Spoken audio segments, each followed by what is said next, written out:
Hey everyone, Rick from Rick's RC and more.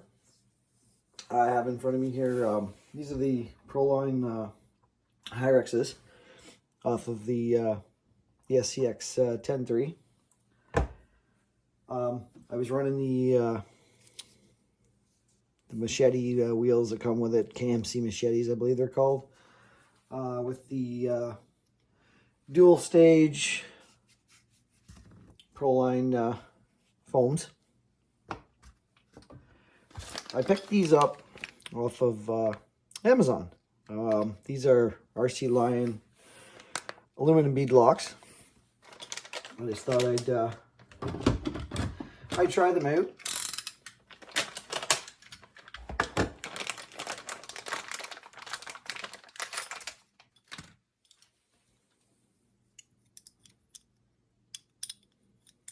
The only weakness I kind of see with these guys is now, I mean, it's aluminum, it's not plastic, but where it goes over your hex here, that is pretty thin. We'll just have to see how it works out. These find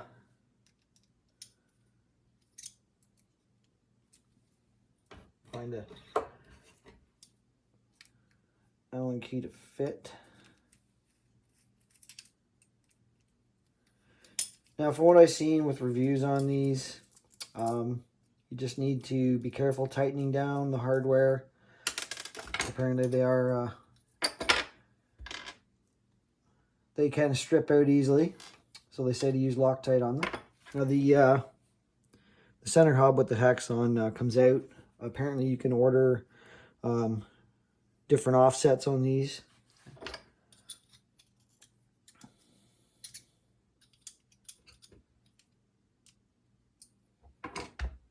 This looks like it's going to be about 3 different size hexes for these. I just want to take one apart here on video and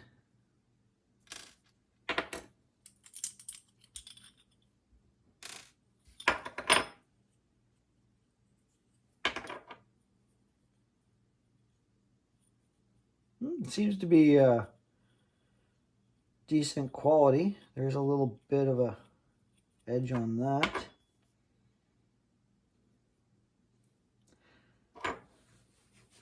Well, off camera I'll put one together, and I'll have to get my Loctite and everything out and see how it fits. I did see one review that somebody had said that they will not fit with the Proline Hyrex tires. Something about they still spin. The tire will still spin within there, so we'll have to see here. It does seem like there's a little bit of play there.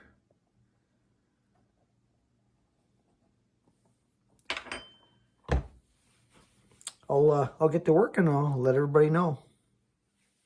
So this is obviously a price point thing.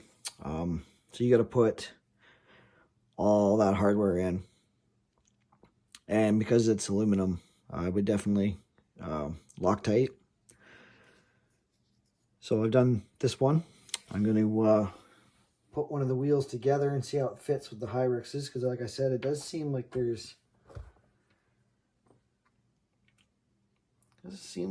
are a little small, but we'll see. We'll see if we get everything tightened down, how it looks. All right, so I got one put together. There is they do seem to fit, but just if they were a little bit smaller diameter on these rings, then you would probably have an issue.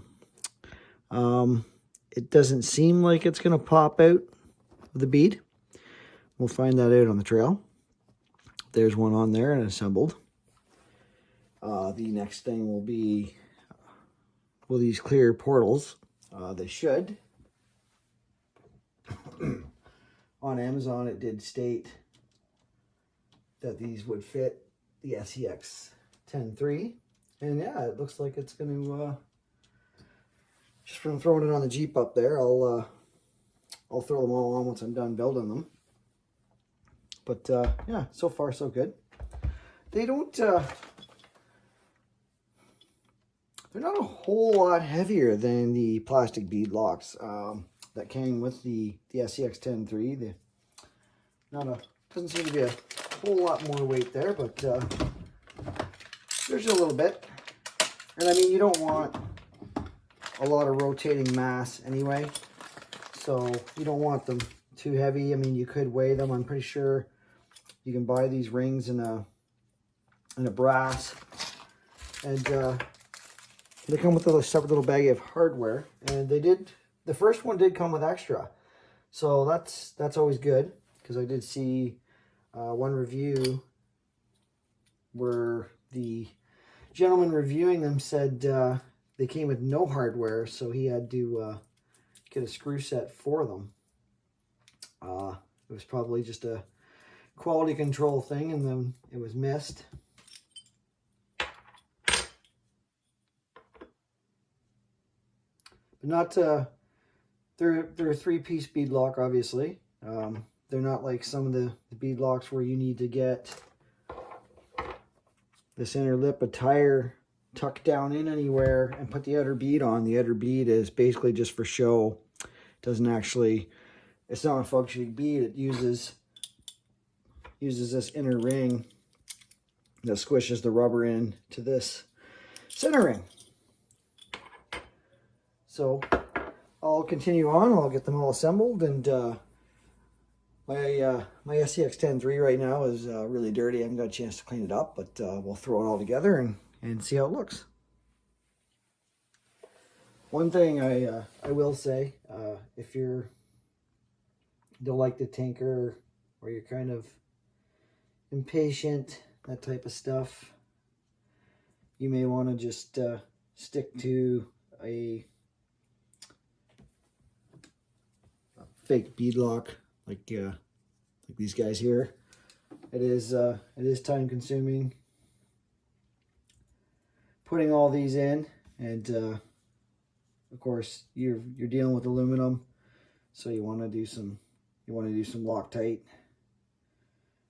Kind of a general rule when it comes to RC, if it's metal on metal, use Loctite. It does seem like each wheel is going to have extra hardware, so like I said, that's a good thing.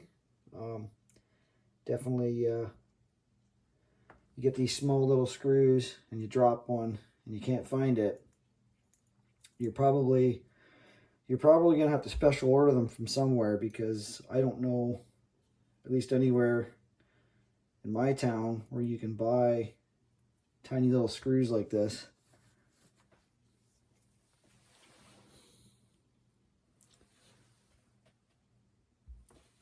And we'll just continue on here. So it's actually pretty good that they come with some extra hardware, because I had to go into the first bag because I was short one of the rear bead lock bolts on one of these. So just be kind of forewarned. Like I said, they had an extra one that came in the other package, so I lucked out there. Just putting the inner foams, these 2-stage foams in. There's all kinds of videos out there on putting foams in your tires. A lot of guys have different ways of doing it. With these, the real soft compound of these Predator, the Predator compound Hyrixes I got here, it's really no big deal to stretch the tire out. And I just like to go in and make sure that the outer foam is kind of where it needs to be and isn't bunched up at all. You don't want to have a deformed looking tire. I did give these a quick clean. There's still some dirt and grime on there. These are a very sticky compound. If you leave them sitting on their side like this on a countertop like I got here for a while, they'll actually, when you go to pick them up, they're actually sticking to it a little bit. That's how That's how sticky of a compound they are. I'm always paranoid when I'm putting that inner stage of foam on, that when I curl it up like that to get it in the tire, it's gonna crack or rip. But so far so good. Haven't had a issue there.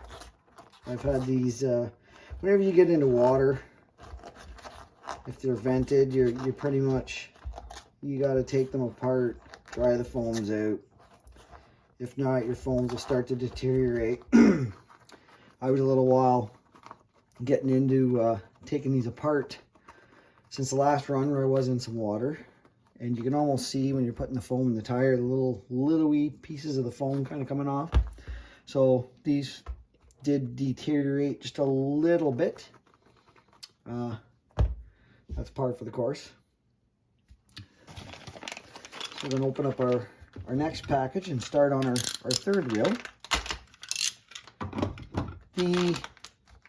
These were $66 Canadian after taxes. I'm kind of going to keep track of what I got left over here for extra bolts, and just see if I do wind up kind of missing one. Yeah, the downfall to these is where your axle stub's going to come out, and you put in your nylon hex nuts. I wish they had a cover for that to put on there. It would make it would make them look so much better. I'll just kind of show you here. Here they are on the Jeep, and they look good. It's just, it's too bad that there wasn't some type of cover. So I thought, well, maybe these will fit on there and I can just paint them, but no, they don't fit in there. So I thought I could just paint these guys up gunmetal gray or whatnot. But they look good on there. They match the color of the Jeep. I will continue on here. Just so that you guys are aware, guys and gals, people into the hobby, when you are tightening down these back ones, you should do a crisscross pattern, just like if you're putting a tire on a real vehicle, just so you know you're getting everything down nice and easy. And I do it in stages. I don't crank one side right down and then go to the other. I just kind of so many turns each side till they're snug, and then you can tighten them down. Star pattern, crisscross pattern, however many bolts there are. So far this one hasn't been short any hardware. What we got there? We got 4 of the big guys. Yeah, this one looks like it's going to be complete with some extras there as well. So, like I said, there's nothing wrong with that.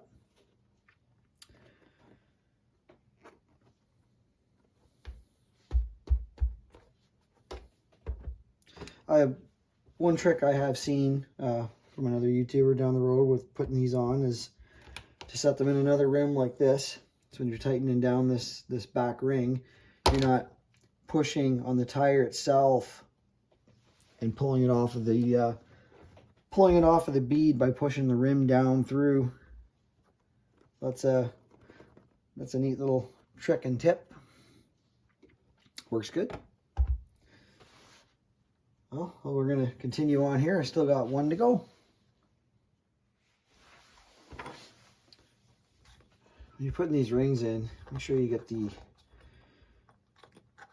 tire completely on the outside of it, because they do have a bit of an edge to them.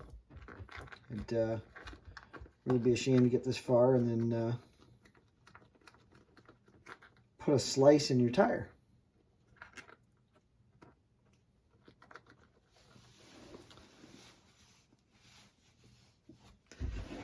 They fit in the 2-stage foams nicely.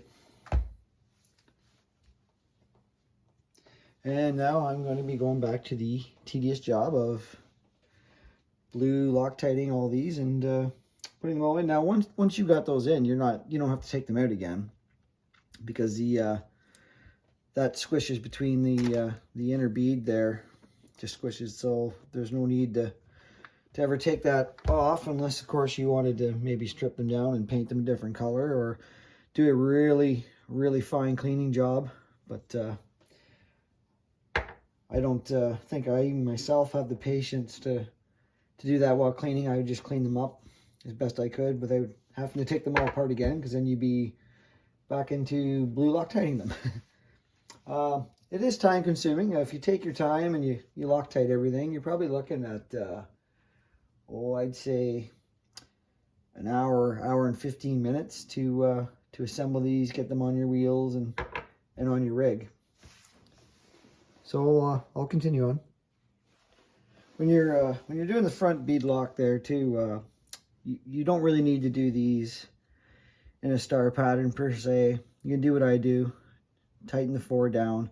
I mean, if you're flush all the way around, you're not gonna cause any warpage to this. I mean, if you're a little paranoid, you could do 8 kind of spaced out evenly, and then just go and tight down. But I've just done 4 of the hardware, and then I just start and work my way around with the blue Loctite. The reason for doing your star pattern or your cross patterns are to so you don't warp anything. Like, you could definitely chance warping or this outer ring. So that's kind of why I do it cross pattern, just bring everything in nice and even. And like, if this was a real car wheel, you were tightening up these 6 lug nuts, you would do a cross pattern, because you wouldn't want to warp the rim at all, putting it onto the hub. So yeah, because you're not taking these off again or anything like that, there's no type of pressure on them when you're tightening these down. I just do the 4 and then just work my way around. All right, so got everything together. I've got the wheels back on the actual Jeep. They look good. I like the color. I like the quality. I like the quality of the machining on these. Yeah, it's time consuming, put all that hardware in, but what do you expect? They're not going to do that for you for what these cost. They clear the portals nice. Even I have the brass portal weights on the front, portal covers, and they clear that nice. So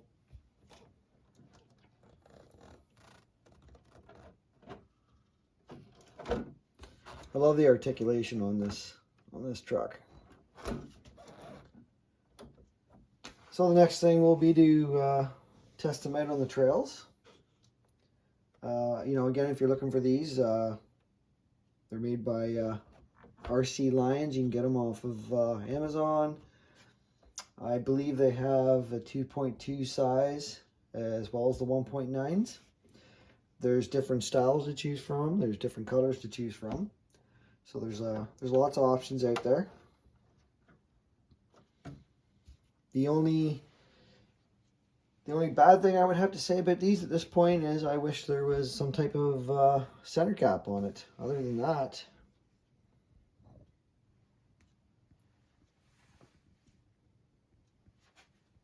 they match the color of the Jeep very well. So I'll get it out wheeling at one point and give you a long-term review on these and let you know if there is any issue, especially running them with the Hyrix tires. So that's it for this video. Everybody, get out and enjoy your RCs.